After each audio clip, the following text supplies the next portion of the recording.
आज हम 40 साल 35 साल के लोगों का बाईपास कर रहे हैं, जो कि बड़ा चिंता का विषय है। इसमें हमारे को ध्यान देना है कि कुछ चीजें तो हम बदल सकते हैं, कुछ चीजें हम नहीं बदल। किसी को ब्लड प्रेशर की दिक्कत है तो मेरे पास आएगी, मेरे को जेनेटिकली आएगी। मैं इसको अपने माता पिता दादा दादी नाना नानी नहीं, बहुत बड़ा कारण है। रात में सोना 5 घंटे हो गया है, 4 घंटे हो गया है, आप बिस्तर पे लेट जाते हैं। ऐसा नहीं कि आप काम पे हैं, आप बिस्तर पे लेट जाते हैं लेकिन मोबाइल स्क्रॉल करते रहते हैं, करते करते 1-1.5 घंटा हो जाता है, फालतू चीजें देखते रहते हैं। पिछले कुछ सालों में हमारे देश में हार्ट अटैक के मामले काफ़ी बढ़े हैं। ये एक चिंता भी है और चिंतन भी है। वजह क्या रहती है? इस सब पे बातचीत करने के लिए हमारे साथ लखनऊ मैक्स हॉस्पिटल के डॉक्टर विजयंत देवराज सर मौजूद हैं। सर, आपका बहुत बहुत स्वागत है। एक आप कार्डियो सर्जन हैं। शुरुआत होती है कि सर, आज के समय में एक यूथ है, जैसे ये चीज़ें पहले सुनने में आती थी कि किसी का हार्ट अटैक हुआ, अभी अचानक से ऐसा क्यों हो रहा है? पिछले 3-4 सालों में 5 सालों में क्या वजह है सर? देखिए, ये बहुत ही, आपने जैसे बोला, बहुत ही चिंता का विषय है कि यंग लोगों में हो रहा है। जब मैं पढ़ाई करता था, जब मैं KGMC से पढ़ा हूँ, तो जब मैं पढ़ाई करता था हार्ट सर्जरी को लेकर, तब हम मुश्किल से बाईपास 55-60 साल की उम्र में ही करते थे।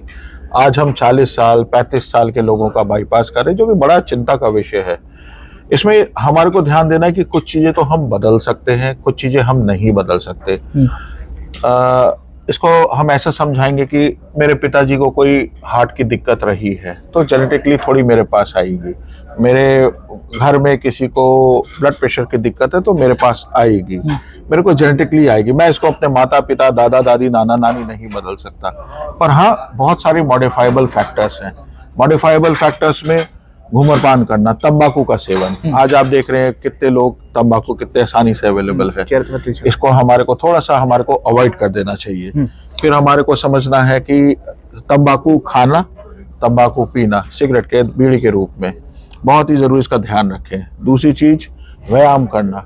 आज हम देख रहे हैं कि पहले नेचुरली इतने संसाधन नहीं होते थे तो लोग पैदल बहुत चलते थे, लोग साइकिल चलाते थे। आज मैं और आप घर से नीचे उतरते हैं और हम चाहते हैं कि हमारे को गाड़ी मिल जाए, बाइक मिल जाए, कार मिल जाए और हम अपने काम पे जा सकें। आपने एक बात कहा कि हम एक्सरसाइज नहीं कर रहे हैं, पैदल नहीं चले, मतलब अपनी बॉडी को यूज नहीं कर रहे हैं। जितना पहले हम फिजिकल करते थे वो फिजिकली अभी हम नहीं कर पा रहे हैं।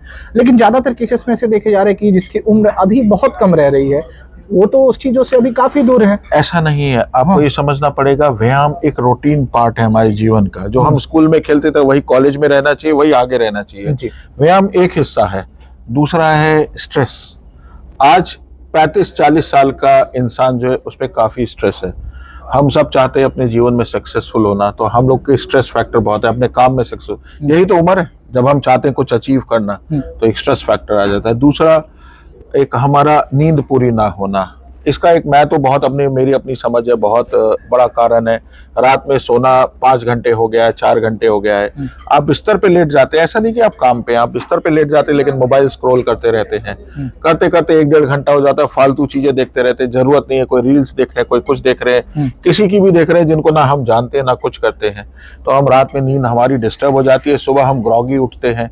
रात में हमारा बदन रीसेट होता है, सारे हमारे हार्मोन्स और हमारे कैटेकोलामीन्स, हमारे अंदर का जो केमिकल्स होते हैं वो रीसेट होते हैं, ब्रेन रीसेट होता है। हम उसको नहीं होने दे रहे हैं। एक्सरसाइज कम कर रहे हैं। खान पान बाहर का बहुत बढ़ गया है, हम सब लोग बाहर का खाना पीना खाते हैं। ये बहुत मल्टीपल फैक्टर्स है। एक्सरसाइज, तो अगर हम इसका उपचार बताएं, एक्सरसाइज करिए। हफ्ते में 6 दिन नहीं करते, 7 दिन नहीं करते, 3 ही दिन करिए, लेकिन करिए। आपको जिम नहीं जाना, आपको पैदल चलना है। आप खाना घर का ज्यादा से ज्यादा खाइए, फिर भी कोई चीट डेज होंगे जिसमें आप बाहर का खाना खाएंगे। आपको नींद के समय मोबाइल को दूसरे कमरे में चार्ज करें। हम सब आज हैबिट हो गए, हम सबको लत पड़ गई है कि हम फालतू की चीजें भी स्क्रॉल करते हैं। लोगों के मन में एक सवाल होता है कि यार, कोविड के बाद से कुछ वैक्सीन के प्रॉब्लम तो नहीं हो रही? क्योंकि तमाम जगहों पर सवाल है। मैं इससे बहुत एग्री नहीं करता हूँ, ना ही साइंस एग्री कर पाती है। कोविड एक थ्रोम्बोजेनिक स्टेट था जिसमें कि खून के थक्के बनते थे।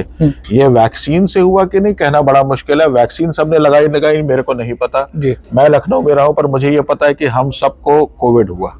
मुझे, आपको, हम सबको कोविड किसी न किसी रूप में हुआ। किसी को घातक हो गया, किसी को हल्का हुआ, कोई घर ही में रहा, कोई अस्पताल में ठीक होकर आ गया, कोई अस्पताल गया ठीक ही होकर नहीं आ पाया। मैं ये वैक्सीन नहीं कहूंगा। ये कोविड का, जो कोविड वैक्सीन किससे बनी? कोविड का ही तो अंश था। तो ये कोविड का वायरस से रहा कि थ्रोम्बोजेनिक स्टेट हुआ। पर कहीं पे भी साइंस, चाहे वेस्टर्न कंट्री की साइंस हो, चाहे इंडिया की साइंस हो, हम लोग इसको पक्के तौर पे नहीं सोच पाए हैं। और प्रूव कर पाए हैं कि कोविड के बाद से ऐसी बहुत सारी बातें उड़ी हैं। हमने भी कई बार मन में सोचा कि ऐसा तो हुआ है कि थोड़ा यंग एज में हो रहा है, पर हम जांचें कराते तो हमें ऐसा कुछ मिला नहीं, तथ्य नहीं है कहने के लिए। पर हाँ, मेरा अपना क्लिनिकल एक्सपीरियंस कहता है कि थोड़ा थ्रोम्बोजेनिक स्टेट है। आपके अनुसार सर जो देश में हार्ट अटैक के मामले बढ़े, इनका मेन वजह है कि नींद पूरी ना होना, एक्सरसाइज ना करना, और तमाम उन चीजों पर जिस तरह से होना चाहिए वो चीजें नहीं हो पाए। जिनको हम चेंज कर सकते हैं मॉडिफाइबल फैक्टर्स, इनका ध्यान रखना चाहिए, रोज व्यायाम करना चाहिए और एक अच्छा जीवन शैली बिताना चाहिए।